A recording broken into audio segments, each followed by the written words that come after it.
Hello ನಮಸ್ಕಾರ, ನೀವು ನೋಡ್ತಾ ಇದ್ದೀರಾ ಇಂಡಿಯಾ ಫಸ್ಟ್. ನಾನು ವಿಜಯ್ ವೀರಪ್ಪ. ಮೊದಲಿಗೆ ಹೆಡ್ಲೈನ್. 2 ಸಮಾವೇಶ, 6 ಕ್ಷೇತ್ರಗಳ ಗುರಿ.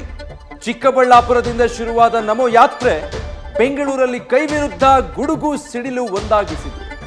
ತಂತ್ರಜ್ಞಾನದ ಹಬ್ ಬೆಂಗಳೂರನ್ನ ಮತ್ತೊಂದು ಹಂತಕ್ಕೆ ಕೊಂಡೊಯ್ಯಲು ಕೇಂದ್ರ ಸರ್ಕಾರ ಕಟಿಬದ್ಧ ಅಂತ ಮೋದಿ ವಾಗ್ದಾನ ಮಾಡಿದ್ರು.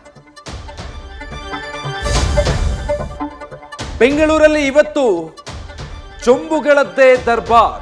ಬೆಳಗ್ಗೆಯಿಂದಲೇ ಕೈಯಲ್ಲಿ ಚೊಂಬು ಹಿಡಿದ ಕಾಂಗ್ರೆಸ್ ಕಾರ್ಯಕರ್ತರು ಅನುದಾನ ಕದನಕ್ಕೆ ಚಾಲನೆ ಕೊಟ್ಟರು.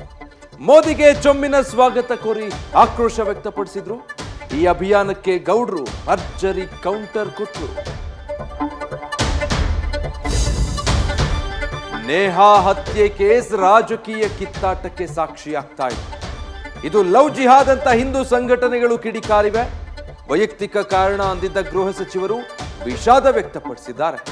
ಮನೆಗೆ ಭೇಟಿ ನೀಡಿ ಹೆಬ್ಬಾಳ್ಕರ್ ಸಾಂತ್ವನ ಹೇಳಿದ್ದಾರೆ. ಸಿಒಡಿ ತನಿಖೆಗೆ ಕುಟುಂಬ ಆಗ್ರಹಿಸಿದೆ. ನೇಹಾ ಹತ್ಯೆ ಇಡೀ ರಾಜ್ಯಾದ್ಯಂತ ಆಕ್ರೋಶಕ್ಕೆ ಕಾರಣವಾಗಿದೆ. ಆರೋಪಿ ಫಯಾಜ್ಗೆ ಉಗ್ರ ಶಿಕ್ಷೆ ನೀಡುವಂತೆ ಆಗ್ರಹ ಕೇಳಿ ಬಂದಿದೆ. ಹಂತಕ ಫಯಾಜ್ ಹಿನ್ನೆಲೆ ಸಹ ಭಯಾನಕವಾಗಿದೆ. ಆಸ್ತಿಗಾಗಿ ಹೆತ್ತ ತಂದೆಯ ಮೇಲೆ ಹಲ್ಲೆ ಮಾಡಿದ್ದ, ಕಾನೂನು ಪ್ರಕಾರ ಶಿಕ್ಷೆಯಾಗಲಿ ಅಂತ ಪೋಷಕರು ಹೇಳಿದ್ದಾರೆ. ನ್ಯೂಸ್ ಫಸ್ಟ್, ನಿರ್ಭೀತಿಯಿಂದ ನಿಮ್ಮ ಪರವಾಗಿ.